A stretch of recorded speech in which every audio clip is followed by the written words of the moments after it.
இயேசு உங்களை நேசிக்கிறார். பிரியமானவர்களே, இந்த நாளில் ஆண்டவர் நம்மளோடு பேசும்படிய வேதத்திலிருந்து ஒரு 3 வசனங்களை கூட வாசித்து ஆண்டவர் நமக்கு கற்றுக் கொடுக்கக்கூடிய காரியத்தை பார்ப்போம்.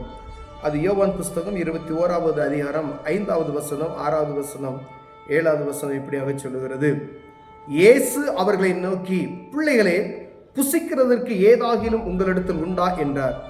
அதற்கு அவர்கள் ஒன்றுமில்லை என்றார்கள். அப்பொழுது அவர், நீங்கள் படவுக்கு வலதுபுறமாக வலையை போடுங்கள், அப்பொழுது உங்களுக்கு அகப்படும் என்றார். அப்படியே அவர்கள் போட்டு திரளான மீன்கள் அகப்பட்டதினால் அதை இழுக்க மாட்டாதிருந்தார்கள். அதில் இயேசுவுக்கு அன்பான சீசனாக இருந்த பேதுருவை பார்த்து அவர் கர்த்தர் என்றார். அவர் கர்த்தர் என்று சீமோன் பேதுரு கேட்டவுடனே தான் வஸ்திரம் இல்லாதவனாக இருந்தபடினால் தான் மேற்சட்டையை கட்டிக்கொண்டு கடலிலே குதித்தான். பிரியமானவர்களே, இயேசு கிறிஸ்து உயிர்த்தெழுந்து பரத்துக்கு கடந்து சென்ற பின் ஒரு சில குறிப்பிட்ட நாளுக்குள்ளேயே இந்த காரியம்லாம் நடக்கிறது. அந்த 40 நாட்குள்ள ஆண்டவர் மீண்டுமாய் சீசர்களை பார்க்கும்படியாய் வருகிற கடற்கரையில் நிற்கிற ஒரு காட்சி இங்கே எழுதப்பட்டு இருக்கிறது. பிரியமானவர்களே, பேதுரு என்ன செய்கிறார் பாருங்க. அவர் எல்லாத்தையும் கூட்டிட்டு சீமோன் பேதுரு, திதிமு எனப்பட்ட தோமாவும், கலிலேயா நாட்டில் உள்ள தோமாவும், கலிலேயா நாட்டில் உள்ள கானாவூரானாகிய நாத்தான்வேலும், செபதேவின் குமாரனாகிய அவருடைய சீசர் வேறு 2 பேரும் கூடியிருக்கும் போது சீமோன் பேதுரு மற்றவர்களை நோக்கி, மீன் பிடிக்க போகிறேன் என்றார். அதற்கு அவர், நாங்களும் உடனே வருகிறோம் என்றார்கள். அவர்கள் புறப்பட்டு போய் உடனே படவேறினார்கள். அந்த ராத்திரியில் அவர்கள் ஒன்றும் பிடிக்கவில்லை. திருப்பியும் தங்கள் தொழிலை செய்வதற்கு, மீன் பிடிக்கிற கடல் தொழிலுக்கு செய்வதற்கு அவர்கள் கடந்து செல்கிற ஒரு காரியம் மீண்டுமாய் ஆண்டவர் சொன்ன ஒரு காரியம். அதை விட்டு என்ன செய்றாங்க, மீண்டுமாய் அவரை வழிநடத்துவதற்கு ஆட்கள் இல்லாதபடியினாலே எல்லாம் தெரியும். பரிசுத்த ஆவியானவரை பெற்றுக்கொண்டா எல்லாமே அவர் நேர்த்தியாய் நடத்தி கொண்ட ஆண்டவர் பேதுரு மீண்டுமாய் கட்டப்படுவாய் என்று சொல்லிட்டார். உன் மீது ஆலயத்தை நான் கட்டுவேன் என்று சொல்லிட்டார். சபையை கட்ட போறேன்னு சொல்லிட்டார். எல்லாம் சரியா போயிட்டு இருக்கு. ஆனா என்ன செஞ்சிட்டாரு, பேதுரு எல்லாத்தையும் கூட்டிட்டு கடலுக்கு மீன் பிடிக்க கடந்து சென்றார். ஆனா அந்த ராத்திரி முழுவதும் அவர்கள் ஒரு மீனும் அகப்படவில்லை, ஒரு மச்சம் கூட இல்லை என்கிற ஒரு காரியத்தை ஆண்டவர் கரையில் நிற்கிற காட்சி எழுதப்பட்டு இருக்கிறது.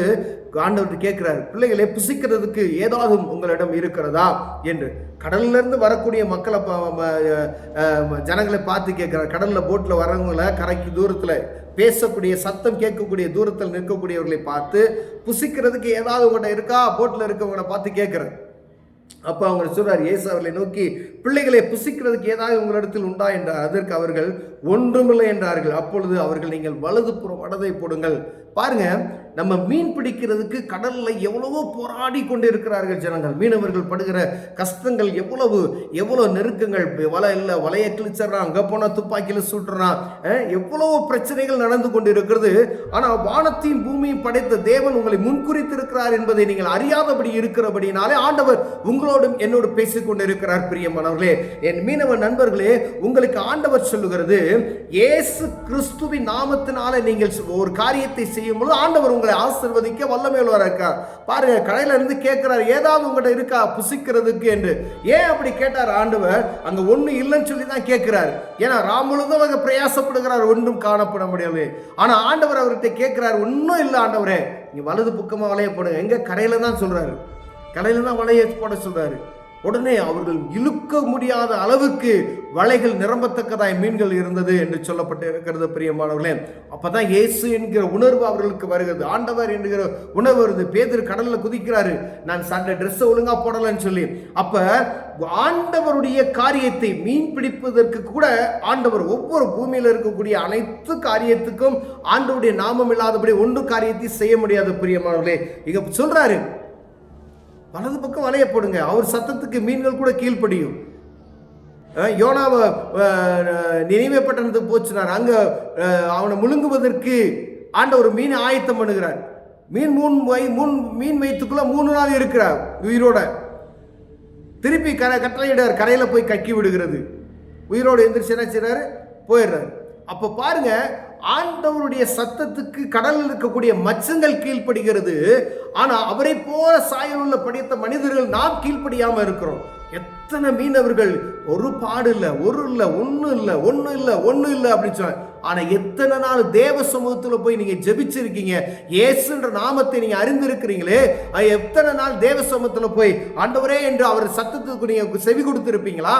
அவரை நோக்கி பார்த்திருக்கிறீர்களா? கடலுக்குள்ள போகும் பொழுது எத்தனை பேர் ஜபித்து விட்டு போறோம் என்பது நமக்கு தெரியாது. ஒருவேளை கடையில வியாபாரத்துக்கு போகிறவர்கள் எத்தனை பேர் ஜபித்து விட்டு போகிறீர்கள் என்று நமக்கு தெரியாது. அவரை நோக்கி பார்க்கிறவர்கள் பிரகாசம் அடைவார்கள் என்று வேதம் சொல்லுகிறது. ஒன்றும் இல்லை என்று சொல்லுகிற காரியம் உங்களிடம் இருக்கிறது. ஆண்டவர் சொல்கிறார், நீங்க என்ன வேணா. ஒருவேளை ஆண்டவர் இங்கு மீனவர்களை போய் பார்த்தார். முதல் அவர்கள் சீசர்களை தெரிந்து கொண்டார். ஆனா அவர்கள் அப்பதான் உணர்வு வருது அவர்களுக்கு. ஆனா மற்ற வியாபாரம் செய்ய யாரா இருந்தாலும் சரி, என்ன தொழில், ஐயா இந்த தொழில நான் பாடுபடுறேன், ஒண்ணுமே இல்லை, ஒன்றும் இல்லை என்கின்ற ஒரு காரியம் இருக்கும் பொழுது, நீங்க அது ஒன்றும் இல்லை என்று சொல்லுகிற நிலைமைக்கு வரும் பொழுது தேவ சமூகத்தை நோக்கி நீங்கள் பார்ப்பீர்களானால் உங்கள் வலை கிழிந்து போகத்தக்கதான இழுக்க முடியாத அளவுக்கு உங்களை ஆசீர்வாதத்தை கொடுக்க வல்லமையுள்ளவராக இருக்கிறார். பிரியமானவர்களே, நீங்க பார்க்க வேண்டியது அவரை, இயேசுவை நோக்கி நீங்கள் பார்ப்பீர்களானால் ஆண்டவர் ஆசீர்வாதத்தை கட்டளை. என்னால் ஒண்ணுமே முடியல, ஒன்றும் இல்லை, அப்ப ஜீரோ அப்படின்ற நிலைமைக்கு நாம் வரும்பொழுதே நம்மளுடைய பெருமைகள், நமக்குள்ள இருக்கக்கூடிய காரியங்கள்லாம் அழிந்து போகிறது. ஒண்ணுமே இல்லை ஆண்டவரே அப்படின்னு சொல்லுவோம். அப்படி யாராவது நீங்க இருந்தீங்க அப்படின்னு சொன்னா, ஒன்றும் இல்லை, எல்லாம் என் வியாபாரத்தில் எல்லாம் முற்றிலும் அழிக்கப்பட்டு விட்டது, ஒன்றும் இல்லை, நான் முதலே கிடையாது, முதல் போட்டு செய்வதற்கு எனக்கு தொழிலுக்கு ஒன்றும் கிடையாது, என் வியாபாரத்தை ஒன்றும் என்னால் செய்ய முடியல, வேலை கிடைக்கல, நான் பல வருஷமா வேலைக்கு போராடி கொண்டு இருக்கிறேன், அந்த வேலை நான் எதிர்பார்த்த வேலை கிடைக்கல, ஒரு ப்ரொமோஷன் கிடைக்கல, நீங்க நினைக்கலாம். இயேசு கிட்ட வாங்க, ஆண்டவர் அற்புதம் செய்வார். பிரியமானவர்களே, அவரை நோக்கி பாருங்க, நீங்கள் வெட்கப்பட்டு போக மாட்டீங்க. இயேசுவை நோக்கி பாருங்க. ஆனா அவர்கிட்ட வர வரைக்கும் நீங்க என்ன செய்வீங்க? அவர்கிட்ட சாதாரண வர முடியாது எல்லா மனிதரும். அவரை நோக்கி பாருங்க.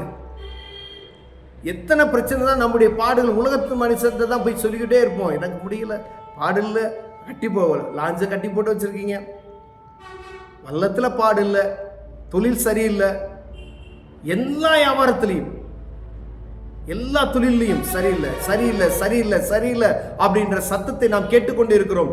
எங்க போய் பார்த்தாலும் அதை தான் சொல்றாங்க. ஆனா இயேசு கிட்ட வாங்க, ஆண்டவர் அவர் வராரு, அவர் உங்க பக்கத்துல நிக்காரு. வெறுமையா இருக்கிற உங்களை பார்த்து தான் ஆண்டவர் சொல்றார், என்னை நோக்கிப்பார், நான் சொல்றதை நீ கேளு, அப்பொழுது நீ என்ன செய்வ? பலன் கொள்வன்னு சொல்வார். இழுக்க முடியாத அளவிற்கு நிரம்பத்தக்கதாய். அப்ப ஆண்டவர் உங்களோடு கூட இருப்பார். ஆனால் நீங்க அவரை நோக்கி பார்க்கணும். ஆண்டவர் ஆசீர்வதிக்க வல்லமையில் இருக்கிறார். கண்களை மூடுவோம், செவிப்போம். அன்பின் தகப்பனே, ஆண்டவரே, ஒன்றும் இல்லை என்று சொல்லத்தக்கதான நாட்களா நிற்கிறோம் ஆண்டவரே. ஆனா எங்களை அழைத்து இருக்கிறீங்க, எங்களை தெரிந்து கொண்டு இருக்கிறீங்க. உம்மை நோக்கி பார்க்கிற இருதயத்தை எங்களுக்கு தாங்க. இயேசுவின் நாமத்தில் பிதாவே, ஆமென்.